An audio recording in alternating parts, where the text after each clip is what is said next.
MS Narayana, Shakuntala, మాడ 2-3 రోజుల క్రితం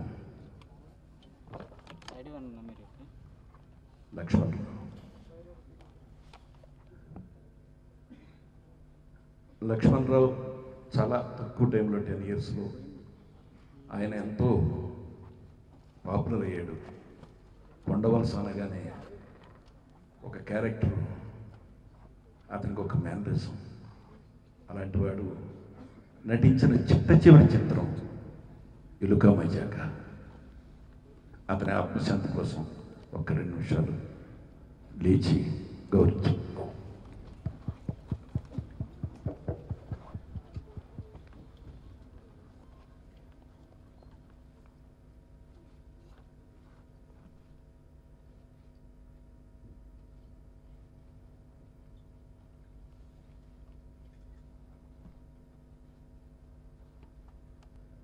Thank you.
నేను ఇక్కడ ఈ థియేటర్లో చాలా ఫంక్షన్ చూసా, కానీ ఇంత క్రౌడెడ్గా ఎప్పుడు లేదు. మరి ఇప్పుడే అర్థమైపోతుంది ఈ సినిమా ఎంత పెద్ద హిట్ అవుతుందో. ట్రైలర్ చూసాం, ఇది నా ఉద్దేశంలో ఈగ కంటే పెద్ద హిట్ అవుతుందేమో నాకు అనిపిస్తుంది గురుగారు. అంటే నేను ఆడియో ఫంక్షన్లో జనరల్గా పొగుడుతుంటారు, పొగట్ట నాకు ఇష్టం లేదు. ఉన్న నిజాన్ని నాకు తోచిన నిజాన్ని నేను చెప్పాను. చాలా అద్భుతంగా ఉంది. మరి నీలగణేశ గారు డైరెక్షన్లో హాస్య చిత్రాలంటే ఇది కొత్త కాదు. ఇవాళ 75 సినిమాలు చేసిన ఘనత ఆయనకు ఉంది. ఆయన సినిమాల్లో నటకిరీటి, మా నరేషు, నేను, చంద్రమోహను, ఈ ముగ్గురు హీరోలు అయితే నేను పక్కన ఈక్వల్ క్యారెక్టర్ని పోషించాను. వాళ్ళతో పాటు నాకు కూడా మంచి పేరు సంపాదించుకున్నాను. సెట్లో అతను పిక్చరైజ్ చేసే విధానం చాలా అద్భుతంగా ఉంటుంది. ఏనాడు కోపతాపాలు కానీ, అరవటాలు కానీ, గొడవ కానీ ఏముండవు. నీట్గా టేక్ చేస్తాడు. ఎక్కడ కన్ఫ్యూజన్ ఉండదు. అది గురువుగారి దగ్గర నుంచి వచ్చిన శిష్యరిగా ఉంది, దాంట్లో డౌట్ లేదు. గురుగారి శిష్యులు విస్తరించారు, మామూలుగా విస్తరించడం కాదు. అందరూ అద్భుతమైన పొజిషన్లో ఉన్నారు. ఒక నీలగణేశ్వర గారు, కోటి రామకృష్ణ గారు, రవిరాజ పిలిశెట్టి గారు, దుర్గా నాగేశ్వరరావు గారు, రాయచంద్ర, మన రాజా వన్నరెడ్డి. ఒకటేమిటి, ఎంతోమంది దర్శకులు ఆయన శిష్యుడిగా చేసి. ముందుగా యాక్చువల్లీ రేలంగ్ గారు నాకు అంటే సార్ మీకు తెలుసో తెలీదు, యాక్చువల్లీ ఫస్ట్ నాకు ప్రొడ్యూసర్స్ చాలా చిన్న క్యారెక్టర్ గురించి అడిగారు, ఫ్రెండ్ క్యారెక్టర్కి. దానికే చాలా హ్యాపీ ఫీల్ అయిపోయాను సార్, ఎందుకంటే I'm huge fan of you. So దానికే చాలా హ్యాపీ ఫీల్ అయిపోయి మీద అంతా అయిపోయింది. మరి నెక్స్ట్ అడ్వాన్స్ ఎప్పుడు ఇస్తారని వెయిటింగ్. ఆ టైంలో సడన్గా మళ్ళీ 1 మంత్ తర్వాత లేదు సార్ కొంచెం క్యారెక్టర్ పెంచామన్నారు. ఓకే డెఫినెట్లీ సార్ పెంచండి, సీన్స్ పెంచండి. కాదు సార్ మొత్తం మ్యాక్సిమంగా హీరోయిన్ అవన్నీ ఉంటుంది సార్ మీకంటే. నేను చాలా షాక్ అయిపోయా. ఏం సార్ అంటే తర్వాత చెప్పారు మొత్తం స్టోరీ అంతా. సో మెయిన్ చెప్పాలంటే ఏంటంటే సార్ అప్పటికే చాలా హ్యాపీ ఫీల్ అయిపోయింది. That I'm very lucky to work అన్న రేలంగ్ గారు డైరెక్షన్. అంటే ఆయన ఎంత గ్రేట్ అంటే నాకు కథ చెప్తా అన్నారు. యాక్చువల్లీ నేను చాలా షాక్ అయిపోయాను సార్. నేను అప్పటికే ప్రొడ్యూసర్గా చెప్పాను, ప్లీజ్ సార్ నాకు అంత స్టేజ్ లేదు, నాకు కథక్కలేదు సార్, లేకపోతే రైటర్ గారి నంబర్ ఇవ్వండి, నేను వెళ్ళి ఆయన దగ్గర వింటాను స్టూడెంట్. లేదండి రేలంగ్ గారి కథ చెప్తా అన్నారంటే చాలా హ్యాపీ ఫీల్ అయిపోయాను sir. Really I'm honoured. So వాళ్ళ ఇంటికి పిలిచారు, మంచి ఫుడ్ పెట్టారు. ఆ తర్వాత ఒక 1.5 hour 2 hour నరేషన్ చాలా ఎంజాయ్ చేశాను అప్పటికే. So I was really honoured that really sir అసలు ఎందుకు సార్ నన్ను అనుకున్నానంటే లేదు కిషోర్ నాకు జెన్యున్గా ఐ లైక్ యువర్ కామెడీ అంటే that's the biggest compliment sir for me in my life అనుకున్నాను. దాని తర్వాత బ్రహ్మానంద గారు ఎలిక తెలిసరికి ఇంకా రియలీ హ్యాపీనెస్కి no bounds because Brahmananda garu అంటే తెలియదు ఏం లేదు, కామెడియన్స్కి దిలిగి దడకనైనా. So it was an amazing journey. Even I would say railing గారి తర్వాత చాలా కష్టపడేది మన డిఓపి గారు పాపం. ప్రతి షాట్ ఓకే టేక్ తర్వాత మళ్ళీ ప్లేట్స్ కోసం సపరేట్ టేక్, ఆ తర్వాత మళ్ళీ గ్రాఫిక్స్ సపరేట్ టేక్. పాపం అప్పుడు సత్యకేమో కాలు ఇరిగిపోయింది, ఆయన పాపం కుంటుకుంటూ వచ్చేవాడు సార్ ఇక్కడ గ్రాఫిక్స్ పెట్టాలని చెప్పి. సరే రెండమ్మ అని చెప్పి పాపం ఆ సత్య అయితే 6 నెలలు పాపం ఎలిక మేనరిజంని రీసెర్చ్ చేసి ఆల్మోస్ట్ ఎలికలాగా అయిపోయాడు యాక్చువల్లీ ఇప్పుడు అతను. సో సత్య కూడా థ్యాంక్స్, రియలీ చాలా కష్టపడ్డారు అందరూ, ping pong and heroine Pavani everyone and Srilakshmi garu, Annapurna garu. Really honour అండి to work with you lot. So thank you అండి, thanks lot. And really hoping this movie will be a big success for our producers. నాకు హీరోయిన్గా chance ఇచ్చినందుకు నేను ఎప్పటికీ రుణపడి ఉంటాను sir. Thank you so much. And movie చాలా బాగా వచ్చిందండి. ట్రైలర్స్, సాంగ్స్ చూసాము, ఇంకా సూపర్గా ఉంది. మీరు డెఫినెట్గా చూసి ఎంజాయ్ చేస్తారని అనుకుంటున్నాను. అండ్ స్టోరీ చాలా బాగా వచ్చింది. అండ్ గ్రాఫిక్స్ సత్య గారు సూపర్గా చేశారు. And congrats and all the best. And music చాలా బాగా వచ్చింది. మా మ్యూజిక్ డైరెక్టర్ గారికి కూడా ఆల్ ద బెస్ట్. అండ్ మా కెమెరామ్యాన్ గారు ఎంత బ్యూటిఫుల్గా చూపించారు. Thank you so much sir. మీ అందరు బ్లెస్సింగ్స్ ఉండాలని కోరుకుంటున్నాను. Thank you so much. I'm glad that. Thank you very much. ధ్వజస్తంభం అయినటువంటి పెద్దలు శ్రీ దాసరి గారు, వేదికకి వచ్చినటువంటి మిత్రులందరికీ నమస్కారం. భారతదేశ చిత్రపటంలో తెలుగు సినిమాకి, ప్రత్యేకంగా తెలుగు హాస్య సినిమాకి ఒక ప్రత్యేక స్థానం ఉంది. గ్రాఫిక్స్ లేకుండా తీసిన మాయా బజార్ నుంచి ఈనాటి రిలీజ్ కాబోతున్నటువంటి ఎలుక మజాకా వరకు కూడా అద్భుతమైన దర్శకులు, చరిత్రలో నిలిచిపోయినటువంటి కథానాయకులు, వీళ్ళందరూ ఎన్నో మైలురాయిలు అందించారు.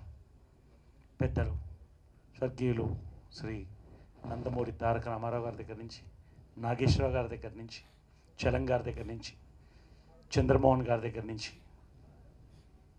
ఇక్కడ కూర్చున్నటువంటి నా సోదరుడు మూవీ ఆర్టిస్ట్ అసోసియేషన్ అధ్యక్షులు రాజేంద్ర ప్రసాద్, నరేష్, 2 దశాబ్దాల పాటు మేము కూడా మా యొక్క క్రియేటివిటీని ప్రజలకి దగ్గర చేశాం. వీరి వెనుక ఎంతోమంది కృషి, దర్శకుల కృషి ఉంది. నేను ఎప్పుడు చెప్తుంటాను, సినీ నటులు, సినీ హీరోలు మంచి రేసు గుర్రం లాంటి వాళ్ళు. బాగా పరిగెట్టాలంటే మంచి జాకీ కావాలి, వారే డైరెక్టర్. మంచి రేస్ ట్రాక్ కావాలి, మంచి స్క్రిప్ట్. ఇవన్నిటినీ అందించినటువంటి గొప్ప దర్శకులు మన ముందు ఉన్నారు, ఎంతోమంది ఉన్నారు. చాలా సంతోషం. రేలింగ నరసింహరావు గారు, జంఝాల గారు, వీరిద్దరు కూడా మా ఇద్దరు కామెడీ హిట్స్కి వారు, they are the people behind and people who push us forward.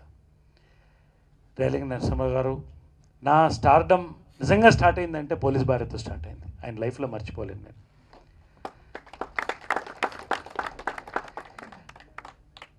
ఆయన వచ్చి మళ్ళీ ఏమండి రెడీ అయిపోయింది ఎలిక మజాక, వెళ్ళిపోతున్నాం ఆడియోకి, గురుగారు వస్తున్నారు, రాజేంద్ర ప్రసాద్ వస్తున్నారు, మీరు ఉండాలి అన్నప్పుడు ఒక్కసారి ఒక 20 ఏళ్ళ మా సరదాలు, మా సినిమాలు అన్నీ ఒక్కసారి నా కళ్ళ ముందు వచ్చింది. చాలా సంతోషం వేసింది. మా అందరికీ సెకండ్ ఇన్నింగ్ ప్రారంభమైంది, 6 వెళ్తున్నాయి. మరొక టీమ్మేట్ మా అన్నయ్య రైల్నెస్ గారు అద్భుతమైనటువంటి కథతో, హాస్యం, డైరెక్షన్ ఆయనకి 2 చెప్పక్కర్లేదు, 2తో పాటు అద్భుతమైన గ్రాఫిక్స్తో ముందుకు వస్తున్నారు.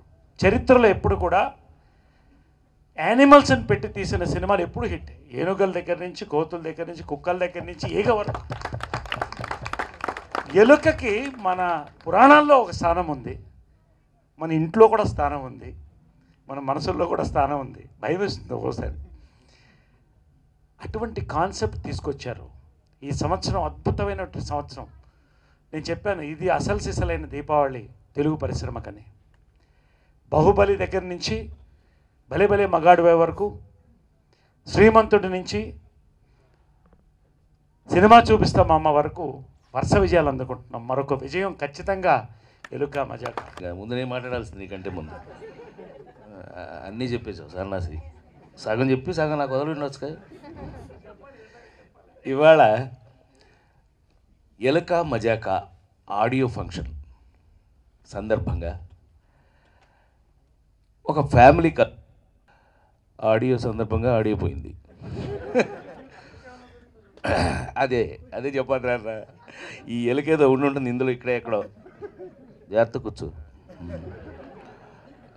అసలు ఎలుకంటే నాకు కొంచెం భయం ఏం లేదు. శ్రీలక్ష్మి పిచ్చ పిచ్చగా ఉందా? నీకు భయమేమో, నాకు భయం లేదు.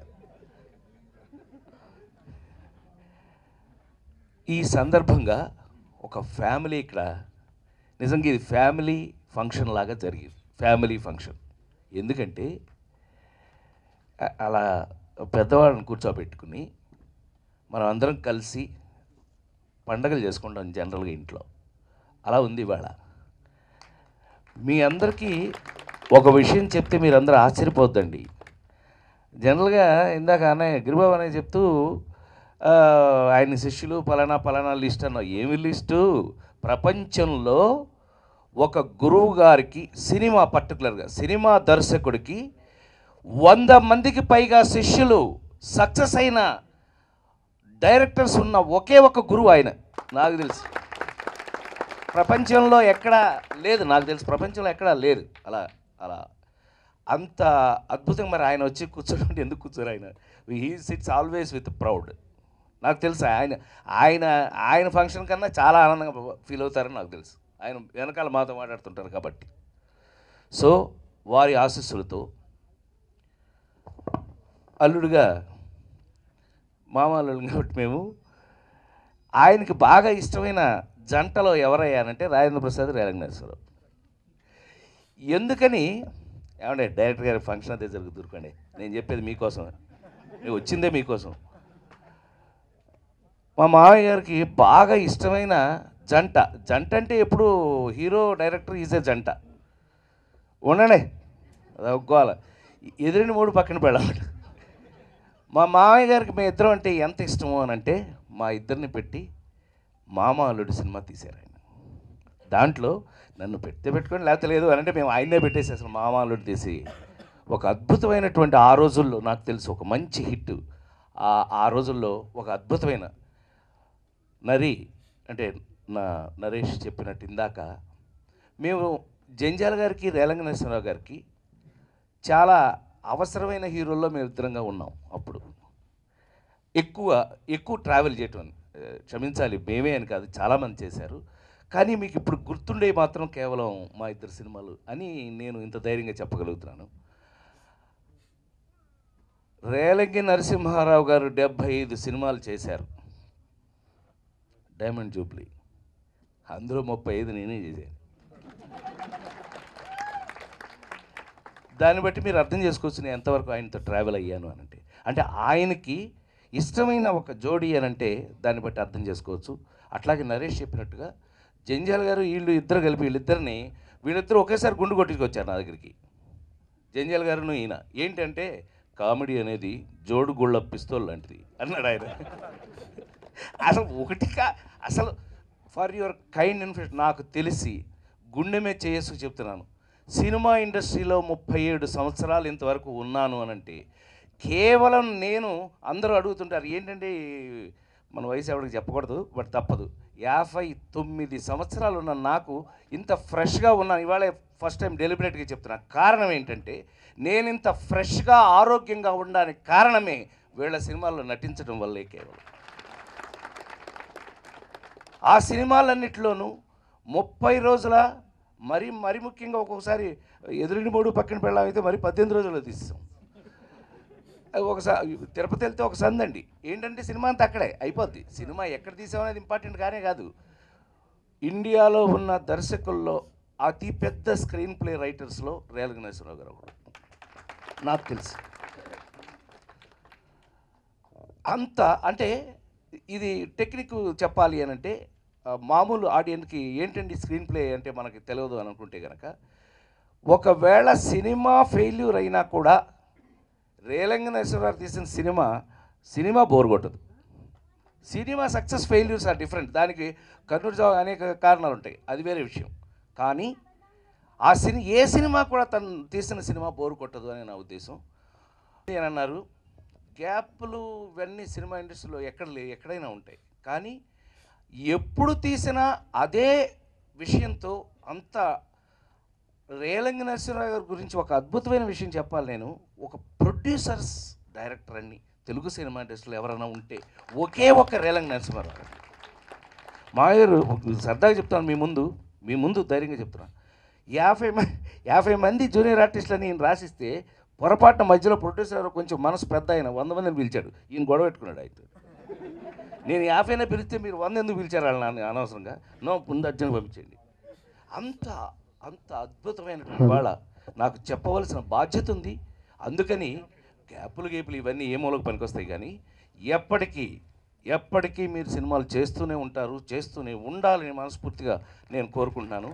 చెప్పాలంటే ఈ మధ్య జులై లాంటి సినిమాలు, నేను కూడా కొంచెం మంచి క్యారెక్టర్స్తో పెద్ద హిట్స్, శ్రీమంతుడు లాంటి సినిమా, ఇలాంటి సినిమాలు పెద్ద హిట్స్ చూసినప్పుడు అది ఏదైనా ఒక పెద్ద హిట్ సినిమా అయిందంటే ఒక్కడి వల్ల అనుకుంటే అది వాళ్ళ అమాయకత్వం, నేనేం చేయలేని వాళ్ళని.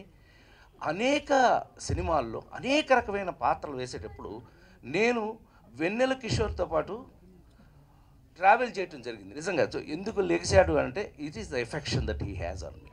నా మీద ఉన్నటువంటి ప్రేమ ఆటోమేటిక్గా మేము, ఎందుకనంటే నేను ఎప్పుడు అంటున్నా వెన్నెలే పగలపూట వచ్చావేంటి అనేవాడిని, ఊరికే సరదా ఇట్లా ఉంటుంది, లైవ్గా ఉంటుంది కదా మా షూటింగ్ దగ్గర అని. అంటే ఎంత లవ్లీ బాయ్ అంటే, ఎంత పెద్దవాళ్ళు సీనియర్స్కి రెస్పెక్ట్ ఇచ్చే విధానంలో అతను ఈవేళ అతనికే నేనే నమ్మలేకపోయాను. నేను దయచేసి నన్ను హీరో అని అనొద్దు అని అన్నాడు. అది అతని సంస్కారం. సభకి నమస్కారం, మా గురువు గారికి నమస్కారం. 40 మెట్లు ఎక్కేసామని ఇందాకే గురువుగారు చెప్పారు. ఈ నవంబర్ 22కి 40 మెట్లు, ఇంకా మొదటి మెట్టు దగ్గరే ఉన్నానేమో అనుకుంటున్నాను నేను. రేలంగి నరసింహరావు గారు కూడా ఈ 40 మెట్లు ఎక్కారు. ఎందుకంటే నేను ఆయన నాకు పరిచయం అయిందే గురువుగారి సినిమాలో స్వర్గం నరకం. ఈ ఎలకా మజాకా సినిమా స్వర్గం నరకం అంతా సూపర్ డూపర్ హిట్ అయ్యి గురువుగారిలాగా చాలా సినిమాలు రేలంగి నరసింహరావు గారు చేయాలని నేను మనస్ఫూర్తిగా కోరుకుంటూ, డైరెక్టర్ గారి ముందు నేను మాట్లాడడం అంటే లేదు జీర్ణించుకొని మాట్లాడుతున్నా. ఎలకా మజాకా డైరెక్టర్ గారిది 75వ సినిమా. ఇలా నాన్ స్టాప్గా 100 దాటి కంటిన్యూ అవ్వాలని నేను కోరుకుంటూ, ఈ ఎలకా మజాకా సూపర్ హిట్ అవ్వాలని ఆ షిరిడి బాబాని కోరుకుంటూ, గురువర్యులు దాసరి గారు నా సంగీత దర్శకత్వంలో ఎలకా మజాకా ఆడియోని రిలీజ్ చేసినందుకు స్పెషల్గా థ్యాంక్ యూ సార్. ఎందుకంటే 2 మాటలు ఎక్కువ మాట్లాడతాను ప్లీజ్. ఎందుకంటే గురువుగారికి ఒక మాట చెప్పాలి. నేను ఈ సినిమా ఇండస్ట్రీకి వచ్చినప్పుడు వసే రాములమ్మ సినిమాకి ఎక్కడో వెనక కోరసులు పాడాను నేను ఫస్ట్. అందుకే గురువుగారికి ధన్యవాదాలు. నేను నాకంటూ ఏమీ తెలియనప్పుడు మెడ్రాస్ వచ్చాను. వందే మాత్రం శ్రీనివాస్ గారి దగ్గర అసిస్టెంట్గా పనిచేశాను. అప్పుడు ఈ సినిమా రికార్డింగ్ జరుగుతుంది. కాబట్టి ఈ సినిమాకి నాకు అవకాశం ఇచ్చిన రేలంగి గారు నేను ఎప్పుడు జీవితకాలం రుణపడి ఉంటాను. ఈరోజు స్టేజ్ మీద ఉన్న వాడిని చూస్తూ ఉంటే నేను ఒక 15 సంవత్సరాలు మళ్ళీ వెనక్కి వెళ్ళాను. నేను ఫ్లాష్ బ్యాక్ ఎన్ని సినిమాలు మేమందరం కలిసి చేసామండి, ఎన్ని సినిమాలు. ఇందాక రాజేంద్ర ప్రసాద్ గారు మేమిద్దరం అంటే ఇష్టం అని గురువు గారు చెప్పారని చెప్పారు. ఎందుకో ఇష్టం తెలుసా అండి? మేమిద్దరం ఎదురింటి మొగుడు పక్కింటి పెళ్ళాం, ఎప్పుడు కొట్టుకుంటూనే ఉంటాం ఇద్దరు. మధ్యలో మధ్యవర్తి గురువు గారే. ఆయన అలా చెప్పకుండా ఇలా చెప్పారు. అంటే ఒక సిన్సియర్ వ్యక్తికి, డెడికేటెడ్ ఫెలోకి ఎప్పుడూ కోపం ఎక్కువ ఉంటుందండి. మా ఇద్దరిలోనూ ఆ కోపం ఎక్కువ ఉంది. అయితే సంసారం అనేది సర్దుకుపోతేనే సంసారం అన్నట్టుగా ఆయన కోపంలో ఉంటే నేను తగ్గుతాను, నేను ఎక్కువ కోపంలో ఉంటే ఆయన తగ్గుతాడు సెట్లో. మా ఇద్దరి మధ్యన అండర్స్టాండింగ్ కదండి టోటల్గా. అందుకనే ఎన్ని సంవత్సరాలు 35 సినిమాల దాకా ప్రయాణం చేసామంటే, కాపురం చేసామంటే మరి అది మామూలు సంగతి కాదు. ఈ డైలాగ్ ఎంతవరకే, ఈ ఆడిటోరియం వరకే, మా ఇంటి వరకు కాదండి ఇది. ది కోఆపరేటెడ్ లైక్ ఎనీథింగ్ అండి. నాకండి స్పాట్లో మ్యూజిక్ డైరెక్టర్ కానీ వీళ్ళందరూ చేసి ఈ సినిమా ఈరోజు ఈ స్టేజ్కి తీసుకొచ్చాం. వీరందరూ ఆశీస్సుల వల్ల కూడా భగవంతుడు కోరుకునేది సక్సెస్ అయ్యి, నా ప్రొడ్యూసర్ కొత్త ప్రొడ్యూసర్ కాబట్టి వాళ్ళు నిలబడాలని కోరుకుంటూ సెలవు తీసుకుంటాను. Thank you very much. Annapurnamma, Srilakshmi, అలాగే ఈ చిత్రానికి కథానాయకుడు బిన్లా కిషోర్, హీరోయిన్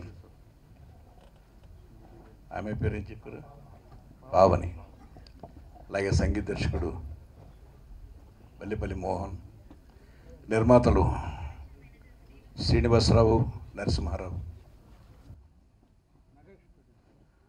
అలాగే ఫస్ట్ టైం ఈ కార్యక్రమాన్ని ఆర్గనైజ్ చేసిన రెబల్ టీంకి అందరికీ నా అభినందనలు. నిజంగా ఆడియో ఫంక్షన్ అంటే వెళ్ళడానికి మనస్కరించట్లా. చాలా ఫంక్షన్స్, నాకున్న బాధ ఎవరికి చెప్పుకోలేను. ఏవో రికమెండేషన్స్ వస్తారు. ఎవరింటికైనా వెళ్ళాలి అంటే అపాయింట్మెంట్ తీసుకుని ఎవరితోటో మాట్లాడి, తర్వాత సెక్రటరీతో మాట్లాడి, తర్వాత మెయిన్ మ్యాన్ దగ్గరికి వెళ్ళాలి. అదేమిటో నాకు మొదటి నుంచి గేట్ తెరుచుకుని సరాసరి నా దగ్గరికి వచ్చేసే అలవాటు నేను చేశా. దాంతో డైరెక్ట్గా ఎవరో తెలియదు, కొత్తళ్ళు తెలియదు, పాతాళ్ళు తెలియదు, ఎవరైనా సరే రావడం, లేకపోతే రికమెండేషన్తో రావడం ఫంక్షన్ అనడం. ఎలా తయారైనటువంటి ఈ ఫంక్షన్లు జాతరలాగా స్టార్ట్ అయినాయి. డ్యాన్సులు, ఎవరి కోసం డ్యాన్సులు చేస్తున్నారో తెలియదు. అక్కడి నుంచి స్టేజ్ మీదకి అందరూ కుప్పతెప్పలుగా వస్తారు ఒకేసారి. ఒకరు నిలబడి మాట్లాడుతూ ఉంటారు, ఒక పెద్ద, మిగతా వాళ్ళంతా నిలబడి ఉంటారు.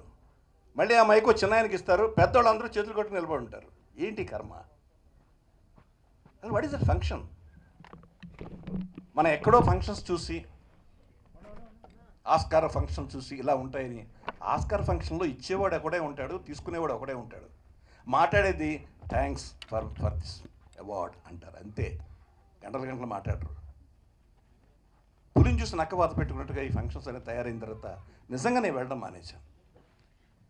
కానీ ఇండస్ట్రీతో నాకున్న అనుబంధాలతోటి, నా శిష్యులతోటి కొన్ని తప్పవు నాకు. ఇవాళ ఇక్కడ కూర్చుని ఈ ఫంక్షన్ చూస్తుంటే నిజంగా ఇందాక గిరిబాబు చెప్పినట్టు ఇది ఒక ఫ్యామిలీ కూర్చుని మాట్లాడుకుంటున్నట్టుగా ఉంది. రియల్లీ ఇది చక్కని వాతావరణం. 10 కుర్చీలు వేసి వచ్చిన ముఖ్య అతిథుల్ని 10 మందిని కుర్చీలో కూర్చోబెట్టి, ఆర్టిస్టుల్ని కూర్చోబెట్టి, వాళ్ళు కనీసం సినిమాలో మీరు ఏ మీడియాలో కావాలనుకుంటున్నారో ఆ మీడియాలో, సినిమాలో ఎవరున్నారో అందరూ కనిపిస్తారు. ఇలాంటి ఫంక్షన్లే జరగాలని మనస్ఫూర్తిగా కోరుకుంటున్నాను. ఇక నిజంగా నేను నర్సరావుతో చెప్పాను, నర్సరావు 6:30కి బయలుదేరి 7 o'clock వస్తాను, 8 o'clock నన్ను పంపించేసి, నేను ఎవరినో ఇంటికి భోజనానికి పిలిచాను. అని చెప్పి కరెక్ట్గా 7:45కి మీరు కారు ఎక్కేస్తారు సార్ అన్నాడు. కానీ ఇక్కడికి వచ్చిన తర్వాత మొత్తం ఇంత ఫ్యామిలీని విడిచిపెట్టి నా పని కోసం నేను వెళ్ళిపోవడం అనేది నరసింహరావు సినిమాకి ఇంతమంది కుటుంబ సభ్యులను వదిలిపెట్టి వెళ్ళడం అనేది చాలా తప్పని అస్సలు నోరెత్త కూడా కూర్చుంది. No regrets. చాలా ఆనందంగా ఉంది, చాలా ఆనందంగా ఉంది. చాలా రోజుల తర్వాత, చాలా సంవత్సరాల తర్వాత గ్యాప్ తోటి డార్లింగ్ నరసింహరావు సినిమా చేశాడు.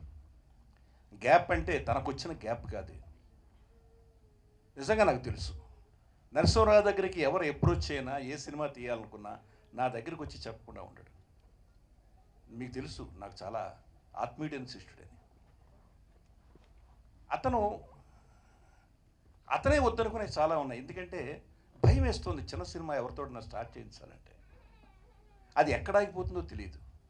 ఒకవేళ సినిమా కంప్లీట్ అయినా అది రిలీజ్ అవుతుందో లేదో తెలియదు. ఒకవేళ రిలీజ్ అని పెట్టుకున్నా థియేటర్లు ఇస్తారో లేదో తెలియదు. అంటే అలాంటి పరిస్థితికి తెలుగు ఇండస్ట్రీ వచ్చేసింది కాబట్టి, అలాంటి దారుణమైన పరిస్థితికి తెలుగు ఇండస్ట్రీ వచ్చింది కాబట్టి అలా ఆపుకుంటూ వచ్చాడు. మా ఎర్రబ షూటింగ్ జరుగుతుండగా అప్పుడు చెప్పాడు, ఇట్లాగా వచ్చారండి, సబ్జెక్ట్ సెట్ అయితే చేద్దాం అనుకుంటున్నాను అని చెప్పి. తర్వాత సబ్జెక్ట్ చెప్పాడు నాకు, నరసింహరావు ప్రొసీడ్ అవు నువ్వు. మళ్ళీ ఇన్నాళ్ళ తర్వాత చాలా చక్కని సినిమా ఇచ్చాడు అని అంటారు. దీంట్లో తెలియకుండా ఒక గొప్ప సెంటిమెంట్ ఉంది ఎలకలోను. అది ఈ సినిమా చూసిన వాళ్ళకి తెలుస్తుంది. ఒక మనందరికీ ఆదిదేవుడు విఘ్నేశ్వరుడు. ఆ విఘ్నేశ్వరుని తిడితే విఘ్నేశ్వరుడు సైలెంట్గా ఉండొచ్చు, కానీ ఆయన కావలసిన బంటు ఎలక సైలెంట్గా ఉంటుందా? పాపం నోరు పారేసుకున్నాడు వెన్నెల కిషోర్. మామూలుగా దొరికిపోవడం కాదు, అసలు మామూలుగా దొరికిపోవడం కాదు. అంత ఉంది సినిమాలో. దానికి ఎలక ప్రధాన పాత్ర. ఎలక గ్రాఫిక్ చేయించాలి. సినిమాలో ఎక్కడొచ్చినా ఎలక వస్తుంది. ఒక బడ్జెట్ పిక్చర్లో ఒక ఎలకని, అంటే మామూలు గ్రాఫిక్స్ చేయడం వేరు, ఒక క్యారెక్టర్ క్రియేట్ చేసి ఆ క్యారెక్టరే త్రూఅవుట్ ది సినిమా వెళ్ళేటప్పుడు చాలా కష్టమైన వర్క్ అది. దీనికి దొరకాలంటే ఆ క్రియేటివిటీ ఉన్న కుర్రాడు కావాలి. ఇటు ఫస్ట్ నాకు దొరికాడు సత్య. వాడితో కాకి చేయించాను నేను ఎర్రబస్సులో. కాకి చేసాడు కాబట్టి ఎలా ఖచ్చితంగా ప్రమాణం చేస్తాడు అనుకో. చాలా అద్భుతంగా చేశాడు ఎలక. అది చేస్తూ ఉండగానే అఖిల్ సినిమా వచ్చింది అతనికి, అతని వర్క్ను చూసి. అంటే ఇవాళ గ్రాఫిక్స్ మనం లండన్ వెళ్ళాలి, బాంబే ఉండాలి, లేకపోతే హాలీవుడ్ని తెప్పించుకోవాలి అనుకుంటున్నా, నిజమే. కానీ ఇక్కడ కూడా మనకి చాలా గొప్పవాళ్ళు ఉన్నారు. బట్ వాళ్ళకి ఫెసిలిటీస్ మనం ఇవ్వగలిగితే. ప్రొడ్యూసర్ ఇచ్చిన డబ్బుతో తన ఒక రూపాయి తీసుకోలేకున్నాడు, మొత్తం తనకు కావాల్సిన ఎక్విప్మెంట్ అంతా కొనుక్కున్నాడు. అది వాడి క్రియేషన్. నిజంగా అద్భుతంగా చేశాడు ఆ ఎలక. దీన్ని ఏదో కోట్లు ఉండి 100 కోట్లు 200 కోట్లు 300 కోట్లు ఖర్చు పెట్టి గ్రాఫిక్స్ తీయడం వేరు, దాని స్టాండర్డ్స్ వేరు. కానీ ఒక బడ్జెట్ సినిమాలో గ్రాఫిక్స్ త్రూఅవుట్ సినిమాలో ఉంటూ చేసుకురావడం అనేది సామాన్యమైన విషయం కాదు. పైగా నరసింహరావుకి ఫస్ట్ గ్రాఫిక్స్ సినిమా ఇది. సో దాన్ని బట్టి ఎంత కష్టపడ్డారో చూడండి. Really hard work. ఏ రోజును చూసినా నేను ల్యాబ్కి వెళ్తున్నానండి, అక్కడ సెట్ చేసుకుంటున్నాను, ఇవి చెప్పడమే సరిపోయింది. ఓసారి క్యారెక్టర్ వచ్చిందండి, ఓసారి దీనికి ఇది వచ్చింది, ఏవో చెప్తే చెవున్నాడు. అంత కష్టపడ్డాడు ఈ సినిమాకి. సో ఈ కథ తెలిసిన తర్వాత ఇప్పుడు ట్రయల్ క్లిప్పింగ్స్ చూసిన తర్వాత నాకు అనిపించింది, జనరల్గా ఇప్పుడు ఏ సినిమా హిట్ అవుద్ది, ఏ సినిమా ఎలా ఆడుతుంది అనేది మనం చెప్పలేము. కానీ ఒక్కొక్కసారి ఫస్ట్ లుక్లో చూడగానే అనిపిస్తుంది ఈ సినిమా ఏదో ఆడిటేట్గా ఉంది అనిపిస్తుంది. అలా ఇలుక మజాక తప్పకుండా చాలా మంచి హిట్ అవుతుందని నా మనసుకు అనిపిస్తుంది. దానికి కారణం కూడా చెప్తాను. ఎలక మజాక అని కాదు, ఈ సినిమా గురించి అని కాదు, జనం ట్రెండ్లో కూడా చిన్న మార్పు వచ్చింది. మీరు కామెడీ సినిమాను పెట్టి మీరు రొమాంటిక్ సీన్ 4 పెట్టేసి 6 ఫైట్లు 6 డాన్సులు చేస్తే మాకు వద్దులేండి, మాకు విసుగు పుట్టిందనే ట్రెండ్ జనంలో వచ్చింది. అలా రాకపోతే వరుసగా ఇందాక 2 సినిమాలు అన్నాడు మన నరేష్, కాదు 6 చిన్న సినిమాలు సక్సెస్ అయ్యాయి. పండగ సీజన్ చిన్న సినిమాలకు కావాలి అన్నాను నేను, ఎందుకంటే హీరో పిక్చర్లకు పండగలు అక్కర్లే ఎప్పుడైనా సరే. కాబట్టి మొన్న పండగకి 3 సినిమాలు రిలీజ్ అయ్యాయి. రాజుగారి గది, కొలంబస్, తర్వాత కంచె. 3 సినిమాలు ఆడుతున్నాయి, 3 సక్సెస్ అయ్యాయి వాటి రేంజ్కి. అంటే ఒక పెద్ద పిక్చర్ స్థానంలో 3 సినిమాలు బ్రతికాయి, 3 సినిమాల టెక్నీషియన్స్ బ్రతికారు. అందుకే చిన్న సినిమా బ్రతకాలి అంటే దానికి థియేటర్లు కావాలంటే డేట్లు కావాలి. ఇవాళ ఆ డేట్ అవకాశం దొరికింది కాబట్టి 3 సినిమాలు ఇవాళ సక్సెస్ అయ్యాయి. జనంలో ట్రెండ్లో మార్పు వచ్చింది, పెద్ద సినిమాలు సక్సెస్ అవుతున్నాయి. బాగుందిరా ఈ సినిమా అంటే చిన్న సినిమా కూడా సక్సెస్ అవుతుంది. అంతేకాదు ఇంకొక మార్పు వచ్చింది. తమిళనాడులో పెద్ద సినిమాలు కొనడానికి బయ్యర్స్ ఉన్నారు, అలాగే చిన్న సినిమాలు డిస్ట్రిక్ట్లో కొనడానికి కూడా బయ్యర్స్ ఉన్నారు. పెద్ద సినిమా కొనేవాళ్ళు పెద్దది కొంటారు, చిన్నది కొనేవాళ్ళు చిన్నది కొంటారు. కానీ ఇక్కడ మాత్రం మన ఆంధ్రప్రదేశ్లో పెద్ద సినిమాలకే కొనడానికి బయ్యర్స్ ఉన్నారు, చిన్నవాటికి లేరు. కానీ ఇప్పుడే స్టార్ట్ అయ్యారు, అది కూడా ఈ సంవత్సరం సెకండ్ హాఫ్లో స్టార్ట్ అయ్యారు. చిన్న సినిమాలు కొంటున్నారు, రేంజ్ ఎంతైనా కానివ్వండి ఆ రేంజ్కి తగ్గట్టుగా. అంటే మరీ ఈ సినిమా మేమేదో పెద్ద సినిమా రేంజ్లో చెప్పేస్తామంటే ఎవడో కొండేమో, కానీ ఆ కాస్ట్కి దగ్గరలో కనుక చెప్తే కొనడానికి బయ్యర్స్ రెడీగా ఉన్నారు, కొంటున్నారు సినిమాలు. సో ఇది చాలా మంచి టర్న్. ఇది దీన్ని జాగ్రత్తగా క్యాష్ చేసుకుని రిలీజ్ చేసుకోవాలి. ఈ సినిమా మాత్రం తప్పకుండా సక్సెస్ అవుతుందని 100% మనస్ఫూర్తిగా నేను నమ్ముతున్నాను. అలాగే ఈ సినిమాలో నటించిన నటీనటులకి, ముఖ్యంగా వెన్నెల కిషోర్, నాకు అతని ఫంక్షన్లో అక్కడ చూడడం తప్పితే నాకు ఈ వచ్చిన జనరేషన్లో కుర్రాడు, నాకు అబ్జర్వ్ చేశాను నేను అతని సినిమాల్లో. ముక్కులో వేలు పెట్టి వాసన చూసినా కూడా నవ్వుతారు జనం. అది కామెడీ అనుకోవడానికి లేదు, ఒక్క ముఖ కవళికలతో నవ్వించడం వేరు. ఒక రేలంగ్ గారు చేశారు అద్భుతమైన, అది ఒక గొప్ప అసెట్. ఆయన జస్ట్ ముఖంతో, కాలు కదిలించలే, చేయి కదిలించలే, ఓన్లీ ముఖంతో ఆయన నటించాడు. ఎన్ని సినిమాలు చేసినా సరే మహా నటుడుగా మిగిలిపోయాడు ఆయన. అట్లాగా కమెడియన్కి టైమింగ్ ఇస్ మోర్ ఇంపార్టెంట్. అన్నింటికంటే కష్టమైంది ఏమిటి అంటే నాకు తెలిసి, నా అనుభవంలో కామెడీయే చాలా కష్టమైంది నటించడం. పేతాస్ ఉందనుకోండి, ఏడ్పించే సీన్లు కొంచెం అటు ఇటు అయినా కూడా పర్వాలేదు, వెళ్ళిపోతాయి. సీరియస్గా అరిచే సీన్లు అనుకోండి, 2 అరుపులు అరిస్తే అబ్బో గొప్పగా నటించేసాడు అనుకుంటారు.